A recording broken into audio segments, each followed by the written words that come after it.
So I hope you enjoyed that tour of this finished model, and now, as usual, I'd like to give you a behind the scenes look at how the model was set up in what looks like an enormous warehouse or hangar facility. So when I pull back here, there's the doorway. Originally I was going to have like a, yeah, there you go, there's the scale. Originally I was going to have like a doorway sliding across, but then I thought it might just look a little bit more dramatic with this kind of thing where we kind of lowering down and then we see the Enterprise and those really nice floodlight situations in the background. So let me show you how I got this lighting by pulling out over the top. This is just essentially, I might have said this in a previous video, essentially it's just a big cardboard box that I just shaped into the basic shape of a warehouse or a hangar. In the top here I cut these holes and you can see the ship, the top of the saucer section right through there. I cut these holes for like skylight situation here to let light in to the interior. And if I come back down, you can see those floodlights and that floodlight there that gives just a really nice dramatic effect. And all that is a bicycle light placed over one of those skylight effects. So the opening video began there, and then I came around to here. Now, I've removed the side wall of this warehouse here so that I could get filming from the other side. But basically, this is it. There it is. I found these two enormous pieces of really high quality cardboard in the reuse place that we have in the backyard, and there's another sheet of it over there. They're just enormous, two of them, absolutely perfect for what I needed for masking areas. Because when I came round the back here, there's the side of the warehouse, by the way, on the floor. So when I came round here to get this shot going down this raised walkway platform, those large pieces of cardboard made really nice fillers so that you couldn't see out the other side. I'm also making use of this reading lamp, which again is literally just placed over these skylights, and also this standing lamp here. So all in all, gave a really nice effect. And then these pocket torches, strategically placed. And the thing that I love about these pocket torches is, look at that blue light that they give. Real contrast with the red handrails. So now I'm going to take the whole of the warehouse down and then just show you some up close details of the build. So there we go, the warehouse facility has been removed. There's the ceiling, the roof of the warehouse up against the wall, and actually there are the 1/25th scale Deck 6, Deck 7 saucer section superstructures. Absolutely enormous. If you haven't seen that video where I show that assembled outside, the link is in the description, so definitely check that video out. It will give you a real insight into the massive scale of this project. Anyway, back here, let me take you through this model. The building of this ship is an incredibly complex build to not just show the interior of this starship, not just the bridge or the transporter room or sick bay, but the entire interior. It's a very complex build. There's that tiny briefing room on deck 4 in the teardrop. And let me make it clear that all of the detail that you're seeing now, these areas here, and then if we look down into deck 8, this is all just for effect. I just want to give you an idea of how I'm going to show the interior of this ship. So this is just for effect, it's not actually the design of the interior.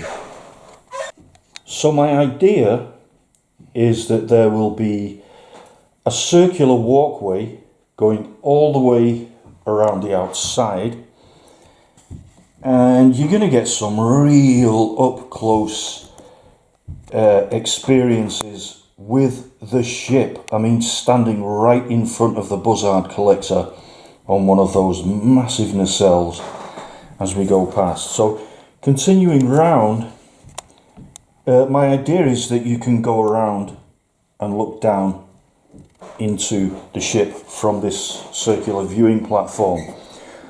Also, something that I didn't build on this is another walkway going across here, so that you can literally walk across the saucer like this and then down onto the bridge, which is not shown here. This is deck 4, so we need deck 3, deck 2 and the bridge.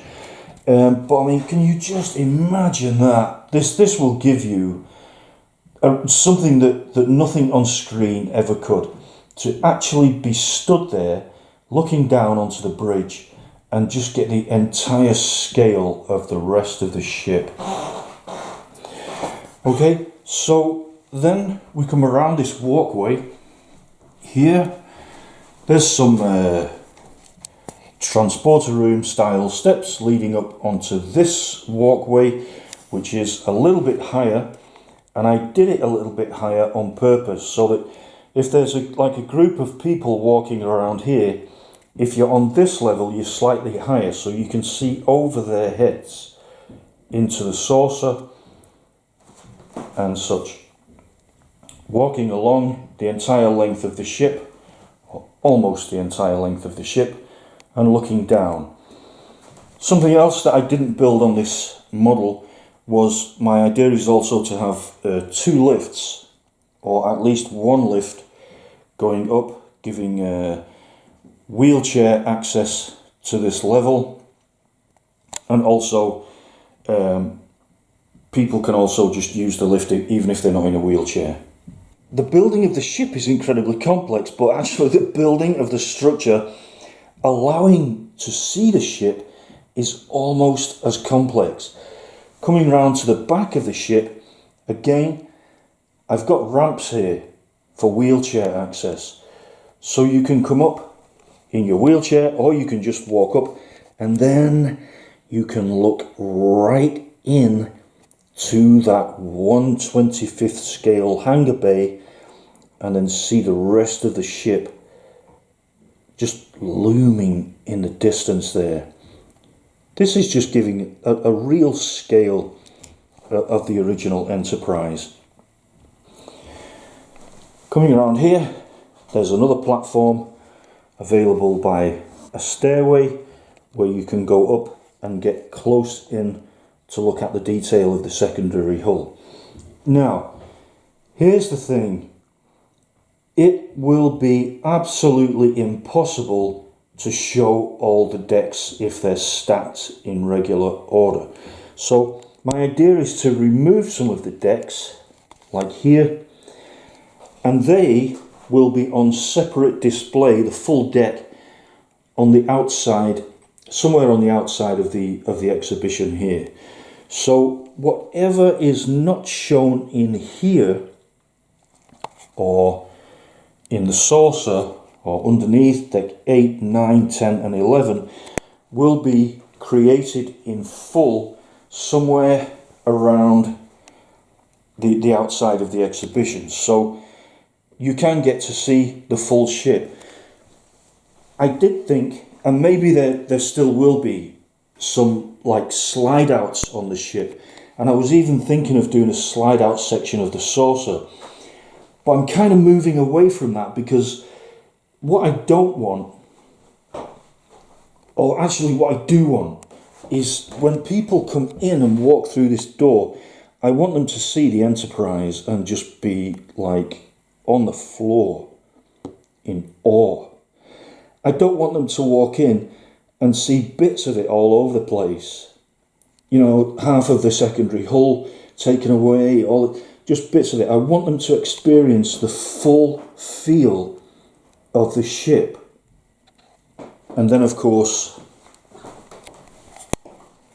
a huge amount of detail that we didn't see. Let me know what you think about that. This is, actually I thought this was 1/200th scale, but it's actually a little bit smaller than 1/200. And this, again, is, I know it looks finished, and it is quite a finished model, but it is actually just a physical 3-dimensional sketch. Let me show you this. How are these nacelles supported? I mean, look at that. No drooping there. Steady as a rock. Super, super stable. And the way I've done that is obviously to secure it, the pylon, onto the secondary hull, but I'm also using this walkway with, I don't know if you can see that underneath, there's a support element coming out from the walkway under the buzzard collector to support it. At the back of the nacelle, I've got this kind of metal, which will be metal in the finished build, support post holding the back of the nacelle. And it's highly possible, highly likely, that this, instead of being a pole going down to the floor, will actually be coming down from the ceiling there, so you actually can't see anything there. The same thing with the saucer section. How is it supported? It's supported by extensions of this walkway around here.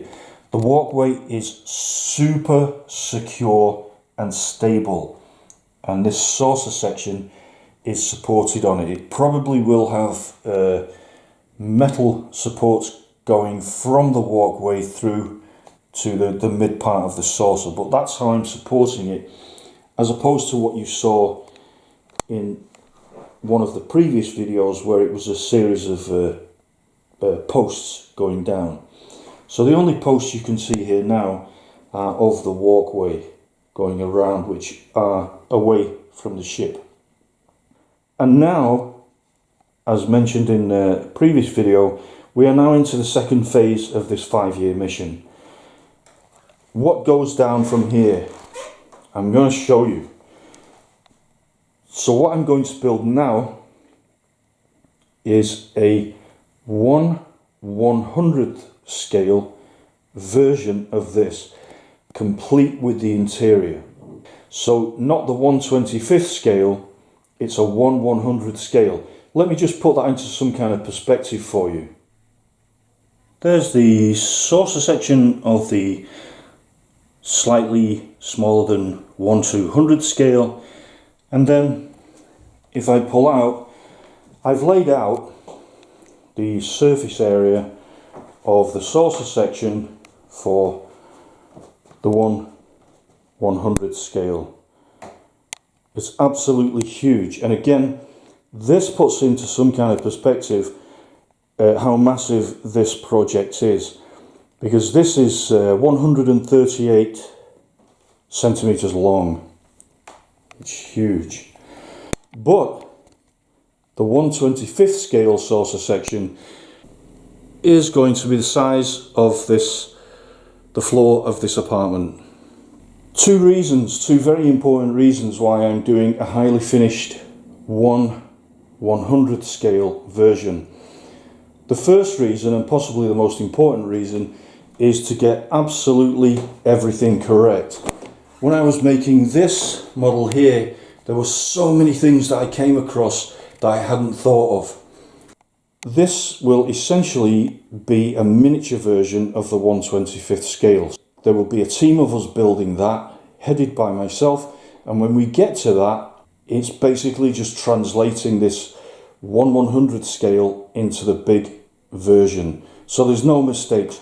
You can't start making an entire starship at 1/25th scale. You're just going to run into problems. So any problems that are going to occur will be worked out with this highly finished version. I'm not using cardboard anymore. I'm using wood to build it now. Wood, plastic, high quality modelling board and metal. The second reason I'm building this is I get a lot of comments from people saying, oh, this just has to go on tour to some of the conventions. It is just not logistically practical to start transporting an enormous 40-foot scale Enterprise with all the transporting, the setup, the delivery, the safety, the security. But it is feasible to travel with this 1/100th scale here. So this can be taken to Star Trek conventions and such for people to have a look at. As always, I hope this video finds you well. Thank you for watching, and thank you to all the patrons supporting this project, this mission. You are so appreciated. That's it for now. I'll see you soon with the next video. Let me know what you think in the comments section. Bye for now.